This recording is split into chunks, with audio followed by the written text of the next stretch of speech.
Disparaître d'une femme, c'est comme appuyer sur un bouton caché dans son esprit. Elle ne le dira jamais clairement, mais son cerveau se met en mouvement dès que tu cesses d'être disponible. Et pourtant, la plupart des hommes ne comprennent pas ce mécanisme. Ils croient qu'il faut toujours être présent, rassurer, écrire, courir derrière, mais c'est précisément cette attitude qui les rend invisibles. Voilà la vérité que beaucoup n'osent pas admettre. Elles pensent vraiment à toi quand tu disparais. Pourquoi est-ce si choquant? Parce que depuis toujours, on enseigne aux hommes que pour garder une femme, il faut être généreux, constant, toujours disponible. Mais la psychologie humaine et surtout la dynamique masculine-féminine ne fonctionnent pas ainsi. En réalité, c'est ton absence qui crée sa curiosité, c'est ton silence qui lui fait poser des questions, et c'est ton retrait qui réveille chez elle des émotions qu'elle ne ressent pas quand tu es trop présent. Et là, il faut être clair, les femmes ne réfléchissent pas comme les hommes. Quand toi, tu crois qu'en disparaissant, tu risques de la perdre, elle, au contraire, commence à mesurer ce que tu représentes. Au début, elle peut être indifférente, parfois même soulagée de ne plus recevoir tes messages toutes les heures. Mais très vite, son esprit change de cap. Pourquoi il ne m'écrit plus? Avec qui est-il? Est-ce qu'il a perdu de l'intérêt? Ces questions, elle ne se les pose pas tant que tu es collé à elle. Alors soyons honnêtes, si tu disparais et qu'elle ne ressent absolument rien, c'est probablement que tu n'avais jamais eu de place dans son esprit.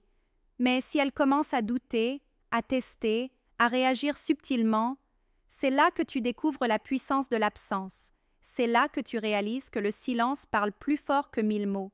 Attention cependant, disparaître ne veut pas dire jouer un rôle ou manipuler.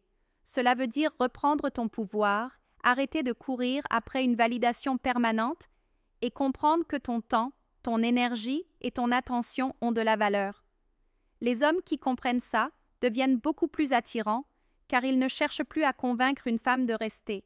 Ils laissent la réalité faire son travail. Tu vois, ce n'est pas elle qui décide au départ de penser à toi. C'est ton absence qui force son esprit à t'intégrer. Et c'est exactement ce que beaucoup d'hommes ne comprennent jamais.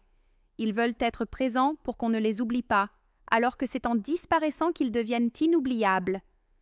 Dans cette vidéo, nous allons voir ensemble ce qui se passe jour après jour dans sa tête quand tu disparais. Car crois-moi, son esprit n'est pas vide. Chaque jour, une nouvelle étape, un nouveau doute, une nouvelle émotion naît en elle. Et si tu sais reconnaître ces signaux, tu ne verras plus jamais le silence de la même manière. 1. Jour 1-2, elle est soulagée de ton absence. Au début, elle pense que c'est rien de grave. 2. Jour 3-5, le doute l'envahit. Elle commence à se demander pourquoi tu ne reviens pas. 3. Jour 6 et plus, l'obsession naît. Ton silence devient plus puissant que ta présence. Jour 1-2, elle est soulagée de ton absence. La première réaction d'une femme quand tu disparais n'est pas celle que tu imagines. La plupart des hommes pensent qu'elle va immédiatement paniquer, s'inquiéter ou se sentir mal. Faux. Dans les premières 24 à 48 heures, ce qu'elle ressent le plus souvent, c'est un soulagement. Oui, tu as bien lu. Elle respire, enfin. Elle se dit « Enfin, un peu de calme ». Pourquoi? Parce que beaucoup d'hommes, sans le vouloir, deviennent trop présents. Ils envoient des messages constants, ils cherchent à être partout, ils étouffent sans s'en rendre compte. Résultat, quand tu n'es plus là, elle ressent comme une bouffée d'air. Elle a plus de temps pour elle, pour ses amis, pour ses réseaux sociaux. Elle ne sent plus cette pression invisible qui l'obligeait à répondre, à donner de l'attention. C'est dur à entendre, mais essentiel à comprendre. Au début, ton absence ressemble à une liberté retrouvée.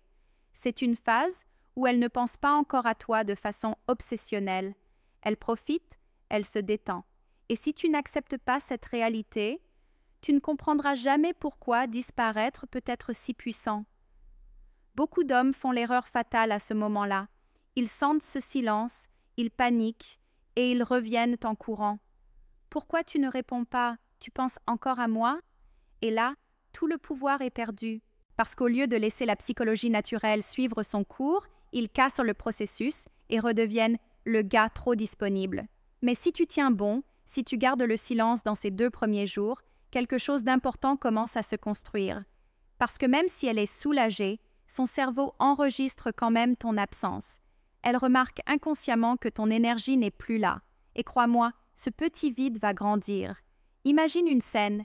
Un homme, appelons-le Marc, est toujours collé à sa copine.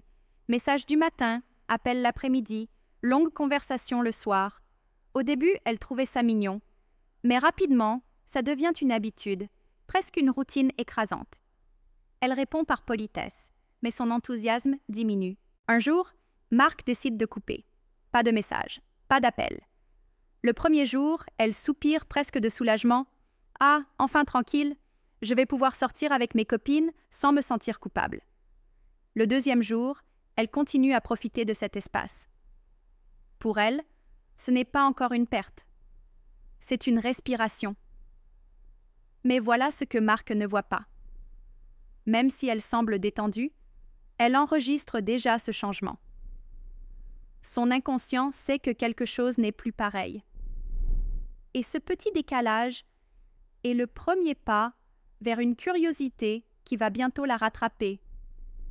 C'est exactement là que beaucoup d'hommes échouent. Ils n'acceptent pas que le soulagement initial est normal. Ils veulent que la femme ressente tout de suite le manque, mais ce n'est pas comme ça que ça marche. L'esprit humain a besoin d'espace pour ressentir l'absence. Et ce n'est qu'après avoir goûté à ce soulagement qu'elle va commencer à se poser des questions. Tu dois donc comprendre une règle simple.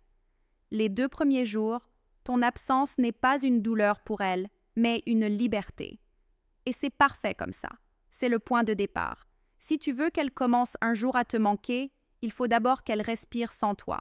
C'est ce contraste, ta présence constante suivie d'un vide total, qui déclenche le mécanisme. Alors retiens ceci. Si tu disparais et qu'au début elle semble heureuse, ne te trompe pas. Ce n'est pas la fin de l'histoire. C'est juste la première étape du processus. Et si tu as la patience de laisser le temps agir, tu verras que ce soulagement se transformera bientôt en doute, puis en véritable manque. Jour 3-5. Le doute l'envahit. Les 2 premiers jours, ton absence ressemblait à une bouffée d'air pour elle.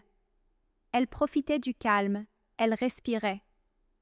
Mais au 3e jour, quelque chose commence à changer. Ce n'est plus seulement du silence, c'est un silence qui commence à poser des questions. Le cerveau humain déteste les vides. Quand tu étais toujours là, elle savait à quoi s'attendre. Tu étais prévisible. Ton message du matin, ton appel du soir, ton « comment ça va ?»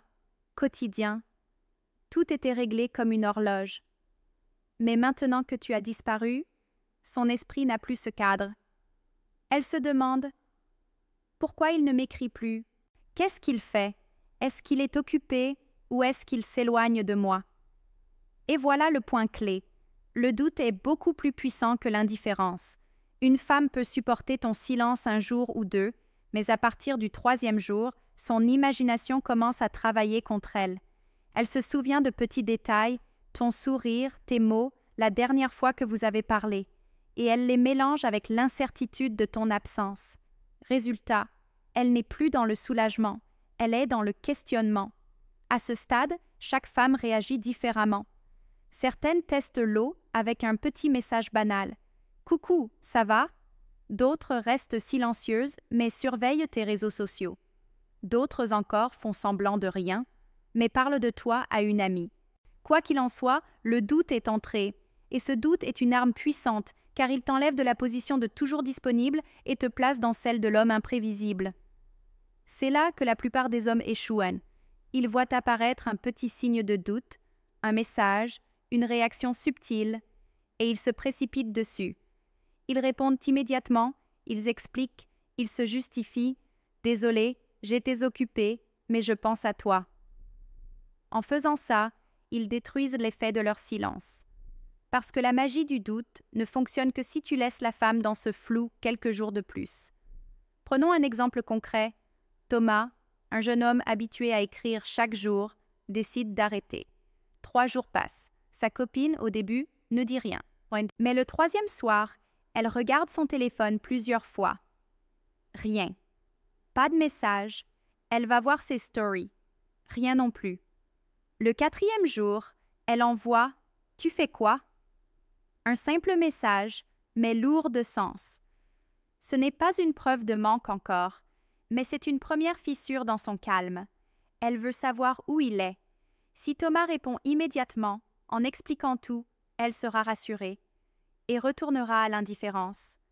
Mais s'il garde encore un peu de distance, sans agressivité ni jeu malsain, son esprit va continuer à tourner en boucle, parce que le doute, laissé sans réponse, se transforme rapidement en désir. Tu vois, le doute n'est pas confortable pour elle, et c'est justement ce malaise qui te sert. Elle ne contrôle plus entièrement la situation. Elle ne sait plus si elle est au centre de ton attention, et c'est ça qui change tout. Pour la première fois, elle n'est plus certaine de sa position. Pendant ces jours 3 à 5, tu dois être fort. Tu dois comprendre que chaque question qu'elle se pose est une victoire silencieuse. Chaque fois qu'elle ouvre son téléphone et qu'elle ne voit rien venir de toi, c'est une graine de curiosité plantée. Et cette curiosité est bien plus puissante que 1000 déclarations de ta part. Alors, retiens ceci, le doute est le tournant. C'est la frontière entre son soulagement initial et le futur manque qu'elle va ressentir. Mais pour que ce doute grandisse, tu dois rester patient, silencieux et sûr de toi. Si tu cèdes, tout s'effondre. Si tu tiens, son esprit commence à t'obséder sans qu'elle le veuille. Jour 6 et plus. L'obsession naît. Au bout de 6 jours, ton absence n'est plus un simple silence. Ce n'est plus juste une question passagère dans son esprit. C'est devenu une présence invisible, un vide qui l'accompagne partout. Et c'est là que le véritable mécanisme se déclenche. Tu commences à l'obséder. Pourquoi? Parce que le cerveau humain fonctionne comme ça. Plus on essaie de ne pas penser à quelque chose, plus on y pense. Plus elle se dit « ce n'est pas grave, il reviendra ». Plus ton silence pèse. Plus elle se persuade que tu ne comptes pas vraiment, plus ton absence se fait sentir. Au 6e jour, ce n'est plus juste une curiosité. C'est une spirale. C'est dans cette phase que son comportement change sans qu'elle s'en rende compte. Elle ouvre son téléphone sans raison, juste pour vérifier. Elle lit une notification et espère que ce soit toi. Elle repense à la dernière fois que vous avez parlé. Elle analyse les détails, les mots, les gestes. Même des choses banales deviennent soudain importantes dans son esprit. Elle n'arrive plus à ignorer ton absence. Et c'est ça qui est fascinant. Tu n'as rien fait. Pas de message, pas de geste, pas de preuve d'intérêt. Tu as simplement disparu. Et c'est ce silence qui travaille pour toi. Car son imagination fait tout le travail. Et l'imagination est beaucoup plus puissante que la réalité. Dans la réalité, tu n'étais peut-être pas parfait, tu avais des défauts. Mais dans son esprit, ton absence te rend plus grand, plus mystérieux, plus attirant. C'est aussi à ce moment-là que la fierté et les émotions entrent en conflit chez elle. Une partie d'elle veut garder son calme. Je ne vais pas courir derrière lui. Mais une autre partie commence à paniquer. Et s'il avait tourné la page? Et s'il voyait quelqu'un d'autre? Et si je l'avais vraiment perdu? Ce mélange est explosif. Elle se bat intérieurement entre le désir de garder le contrôle et la peur de t'avoir perdu pour de bon. Et plus le temps passe, plus cette tension grandit. Chaque jour de silence supplémentaire agit comme un amplificateur. Le doute du 3e ou 4e jour s'est transformé en véritable inquiétude. L'inquiétude devient une curiosité incontrôlable. Et cette curiosité devient, petit à petit, une obsession. Si tu t'arrêtes un instant et que tu réfléchis, tu as probablement déjà vu ce phénomène dans d'autres domaines. Quand un film se termine sans donner toutes les réponses, tu y penses encore des jours après. Quand une chanson passe dans ta tête sans que tu l'aies choisie, tu n'arrives plus à l'oublier. C'est la même chose ici. Ton absence crée un inachevé, et l'inachevé est obsédant. Le plus ironique, c'est que pendant que toi tu continues ta vie, elle est piégée dans ce processus. Tu travailles, tu sors, tu avances. Elle, de son côté, passe du soulagement à la curiosité, puis à la peur, puis à l'obsession. Et tout ça sans que tu aies levé le petit doigt. Voilà la vérité que beaucoup d'hommes refusent d'accepter. Le manque ne se crée pas dans ta présence, mais dans ton absence. Quand tu es là, elle s'habitue à toi. Quand tu disparais, elle redécouvre ton importance. C'est paradoxal, mais c'est la réalité. Alors retiens bien ceci. À partir du 6e jour, ce n'est plus toi qui cours après son attention. C'est elle qui court après la réponse à son doute. Ton silence devient une force magnétique. Et plus tu tiens, plus cette force agit. C'est la raison pour laquelle tu dois comprendre ce mécanisme. Tu ne gagnes pas le cœur d'une femme en l'étouffant de présence, mais en lui laissant l'espace nécessaire pour qu'elle réalise d'elle-même ce que tu représentes. Et ce processus atteint son apogée quand l'obsession naît après plusieurs jours. Alors, que faut-il retenir de tout ça? Que l'esprit d'une femme ne fonctionne pas comme la logique d'un homme. Les 2 premiers jours, elle respire. Les jours qui suivent, le doute l'envahit. Et au bout d'une semaine, ce doute s'est transformé en obsession. Tout cela sans que tu aies fait le moindre effort, simplement en choisissant le silence. Et c'est là que je vais te dire quelque chose de très controversé. Une femme ne réalise vraiment ta valeur que quand tu as disparu. Oui, c'est brutal. Oui, ça va choquer certains. Mais c'est la vérité que beaucoup d'hommes refusent d'accepter. Quand tu es trop présent, elle s'habitue, elle banalise. Quand tu t'éloignes, tu deviens rare, précieux, irremplaçable. La société te répète que pour plaire à une femme, il faut donner plus, parler plus, montrer plus d'intérêt. Mais regarde la réalité. Plus tu donnes sans limite, plus elle se lasse. Plus tu retires ton énergie, plus elle la désire. C'est contre-intuitif, mais c'est exactement ce qui se passe dans son esprit. Alors, la question que tu dois te poser est simple. Préfères-tu être l'homme qu'elle tient pour acquis ou l'homme qu'elle ne peut pas s'empêcher de chercher, même en ton absence? Comprends bien, disparaître n'est pas un jeu, ce n'est pas de la manipulation, c'est un acte de respect envers toi-même, c'est poser une limite claire. Je ne vais pas mendier ton attention, si tu veux être dans ma vie, c'est à toi aussi de faire un pas. Et paradoxalement, c'est ce respect de toi-même qui fait que les femmes commencent à courir après toi. Maintenant, j'aimerais créer un vrai échange avec toi. Dis-moi dans les commentaires, est-ce que tu as déjà vécu ça? Est-ce qu'une femme a déjà commencé à te rechercher, à t'envoyer des signaux uniquement après que tu aies disparu? Ou au contraire, est-ce que tu as déjà fait l'erreur de revenir trop vite et tu as vu tout ton pouvoir s'effondrer? Partage ton expérience. Je lis vos histoires, je réponds, je prends le temps de me connecter avec chacun de vous. Parce que ce sujet, ce n'est pas seulement de la théorie, c'est votre réalité, vos relations, vos échecs et vos victoires. Et en partageant, on construit quelque chose de plus fort ensemble. Alors ose commenter, ose dire ce que tu as vécu. Peut-être que ton histoire va aider un autre homme qui regarde cette vidéo. Peut-être que ta réflexion va éclairer quelqu'un qui est perdu en ce moment. Et moi, je serai là, présent, pour répondre, pour échanger, pour te donner encore plus de clarté. Souviens-toi, le silence n'est pas une faiblesse. C'est une arme, mais une arme que peu d'hommes savent manier. Toi, tu as maintenant les clés pour comprendre ce qui se passe dans l'esprit d'une femme jour après jour quand tu disparais. La question est, vas-tu avoir le courage d'utiliser cette vérité?